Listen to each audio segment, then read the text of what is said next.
The Untold Saga of King Shantanu, Love, Oaths and Sacrifice। आज हम जानेंगे महाभारत के एक महत्वपूर्ण और प्रेरक चरित्र राजा शांतनु की कहानी, जो कुरु वंश के एक महान राजा थे। उनकी कहानी प्रेम, त्याग, धर्म और कठिन निर्णयों से भरी हुई है। आइए विस्तार से जानते हैं राजा शांतनु के जीवन के बारे में। राजा शांतनु और देवी गंगा की कहानी महाभारत की सबसे रहस्यमय और मार्मिक कथाओं में से एक है। ये कहानी उनके पिछले जन्म से शुरू होती है, जहाँ राजा शांतनु एक शक्तिशाली राजा थे जिनका नाम राजा महाभीष था। राजा महाभीष अपने धर्म और तपस्या के कारण स्वर्ग में स्थान प्राप्त कर चुके थे। एक बार देवता और अन्य महापुरुषों के साथ राजा महाभीष स्वर्ग लोक में भगवान ब्रह्मा की सभा में उपस्थित थे। उसी समय देवी गंगा भी वहां आई। अचानक एक हल्की हवा का झोंका आया और गंगा का वस्त्र थोड़ा सरक गया। सभी देवता अपना सर झुका लेते हैं, लेकिन राजा महाभीष गंगा की सुंदरता में खो जाते हैं और लगातार उनकी ओर देखते रहते हैं। यह दृश्य देखकर भगवान ब्रह्मा बहुत क्रोधित हो गए और राजा महाभीष को श्राप दिया। तुम अपने कर्मों के कारण पृथ्वी पर जन्म लोगे, जहां तुम फिर से गंगा से मिलोगे, लेकिन तुम्हारी प्रेम कहानी दुखदाई होगी। इसी तरह गंगा को भी धरती पर जाने और राजा महाभीष के साथ अपनी किस्मत को पूरा करने का आदेश दिया गया। इस दौरान 8 देवता, जिन्हें अष्टवसु कहा जाता है, एक दिन एक महान ऋषि वशिष्ठ के आश्रम में गए। वहां उन्होंने एक दिव्य गाय देखी जिसे कामधेनु कहा जाता था। अष्टवसु में से एक की पत्नी उस गाय को अपने पास रखने की इच्छा जताती है और वसु उस गाय को चुराते हैं। जब ऋषि वशिष्ठ को इसका पता चला तो उन्होंने अष्टवसु को श्राप दिया कि वे पृथ्वी पर जन्म लेंगे और मनुष्य के रूप में अपने कर्मों का फल भुगतेंगे। अष्टवसु ने ऋषि वशिष्ठ से माफ़ी मांगी और ऋषि ने श्राप को कुछ हद तक कम कर दिया। उन्होंने कहा कि तुम सब बहुत जल्दी अपने मानव जीवन से मुक्त हो जाओगे, लेकिन जो वसु ने इस पाप का नेतृत्व किया है वह लंबे समय तक पृथ्वी पर रहेगा। अब ये कहानी देवी गंगा से जुड़ती है, जो अष्टवसु की माँ बनकर उनका जीवन समाप्त करने और उनके श्राप से मुक्त करने का वचन लेती है। गंगा के लिए यह पृथ्वी पर जन्म लेना और राजा शांतनु से मिलना भी उसी श्राप के कारण हुआ था। राजा शांतनु कुरु वंश के महान शासक प्रतीप के पुत्र थे।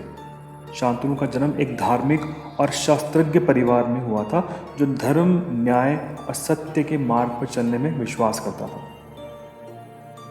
उनके पिता प्रतीप के समय में कुरु वंश बहुत समृद्ध और शक्तिशाली था।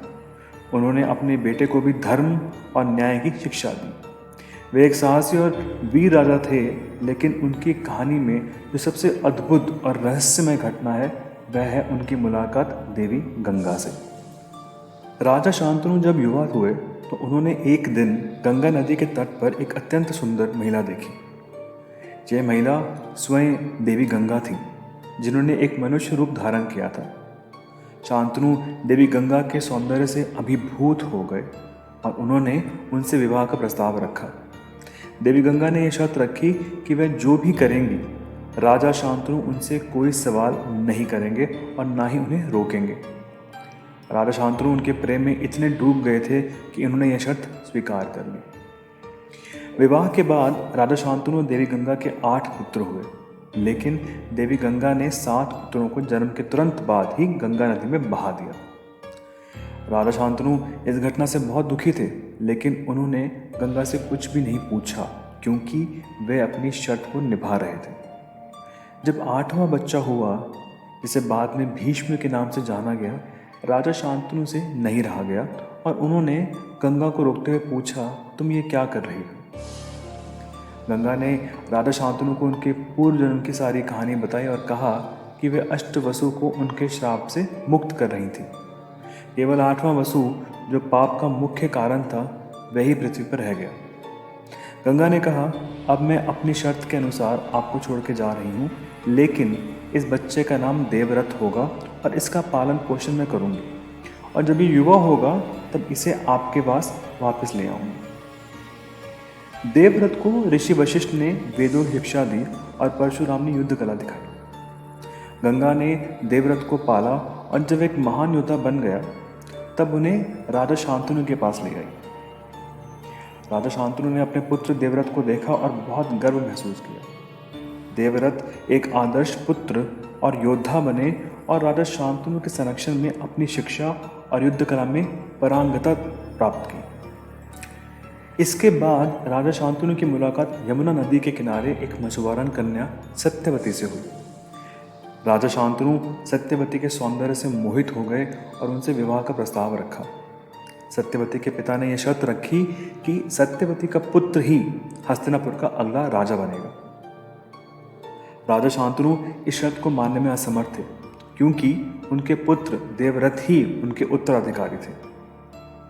यह देख देवव्रत ने अपने पिता की खुशी के लिए अपना पूरा जीवन भर की प्रतिज्ञा कर ली कि वह कभी विवाह नहीं करेंगे और हस्तिनापुर के सिंहासन का दावा कभी नहीं करेंगे। यह प्रतिज्ञा भीष्म प्रतिज्ञा के नाम से प्रसिद्ध हुई और भारतीय इतिहास में त्याग का सबसे बड़ा उदाहरण मानी जाती है। शांतनु ने अपने पुत्र देवव्रत को इच्छा मृत्यु का वरदान दिया, अर्थात उसे अपनी मृत्यु का समय चुनने की क्षमता दी। देवव्रत कभी विवाह न करने तथा स्त्रियों का संग न करने की प्रतिज्ञा करने के कारण भीष्म कहलाए। इस त्याग के बाद राजा शांतनु और सत्यवती का विवाह हो गया। सत्यवती से राजा शांतनु के 2 पुत्र हुए, चित्रांगद और विचित्रवीर्य। दुर्भाग्यवश चित्रांगद युद्ध में मारे गए और विचित्रवीर्य भी बिना संतान के ही मर गए।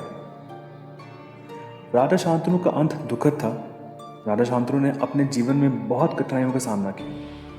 अपने पुत्रों की मृत्यु, भीष्म के त्याग और हस्तिनापुर के भविष्य को लेकर वे चिंतित रहते थे। उन्होंने अपने जीवन में बहुत त्याग किया और अपने परिवार और राज्य के लिए कड़े निर्णय लिए। अपने अंतिम समय में राजा शांतनु को यह एहसास हुआ कि उनके जीवन की सभी घटनाएं नियति द्वारा पहले से ही तय थीं। राजा शांतनु का जीवन महाभारत के महाकाव्य की शुरुआत में महत्वपूर्ण भूमिका निभाता है। उनके निर्णयों और प्रेम ने भविष्य की घटनाओं को आकार दिया। उनके पुत्र भीष्म के त्याग ने महाभारत के युद्ध और कुरुक्षेत्र की नींव रखी। राजा शांतनु की कहानी से हमें 3 लेसन्स मिलते हैं। लेसन नंबर 1, धर्म और त्याग, रिलीजन एंड रिनाउंसिएशन। राजा शांतनु और भीष्म ने अपने जीवन में जो त्याग किया वह हमें सिखाता है कि सच्चे नेतृत्व और धर्म का पालन करना कितना महत्वपूर्ण है। लेसन नंबर 2, पिछले कर्मों का प्रभाव, इफेक्ट्स ऑफ पास्ट कर्म। गंगा और शांतनु की कथा यह सिखाती है कि हमारे कर्मों का प्रभाव हमारे भविष्य में पड़ता है, चाहे वह वर्तमान जीवन ही क्यों ना हो। लेसन नंबर 3, प्रेम और प्रतिबद्धता, लव एंड कमिटमेंट। राजा शांतनु का प्रेम और गंगा की प्रतिबद्धता यह दिखाती है कि प्रेम में त्याग और प्रतिबद्धता कितना महत्वपूर्ण है। इस प्रकार राजा शांतनु की कहानी न केवल महाभारत के प्रमुख पात्रों को जन्म देने वाली है, बल्कि यह हमें धर्म, त्याग, प्रेम और जीवन के गहरे अर्थों की ओर भी संकेत करती है। उम्मीद करता हूँ आपको ये कहानी दिलचस्प लगी होगी। अगर आपको ये कहानी पसंद आई हो तो इसे लाइक, शेयर और सब्सक्राइब करें, ताकि हम आपके लिए ऐसी ही और प्रेरक कहानियाँ लाते रहें। जय श्री कृष्ण वल्लभ वाच। धन्यवाद।